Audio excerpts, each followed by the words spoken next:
Asia কাপে কোন দেশ কতবার জিতেছে আপনি জানেন? চলুন জেনে নিই এশিয়া কাপের সবচেয়ে সফল দেশ। ভারত, যারা জিতেছে মোট ৮ বার: ১৯৮৪, ১৯৮৮, ১৯৯০-৯১, ১৯৯৫, ২০১০, ২০১৬, ২০১৮ ও ২০২৩ সালে। শ্রীলঙ্কা জিতেছে ৬ বার: ১৯৮৬, ১৯৯৭, ২০০৪, ২০০৮, ২০১৪ এবং ২০২২ সালে। পাকিস্তান জিতেছে ২ বার: ২০০০ ও ২০১২ সালে।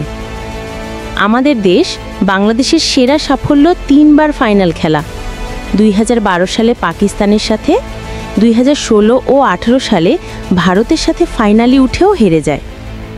তাই বলা যায় এশিয়া কাপে ভারতের দাপট সবচেয়ে বেশি, তবে শ্রীলঙ্কাও কাছাকাছি আছে। আপনার মতে ২০২৫ সালে কোন দেশ জিতবে?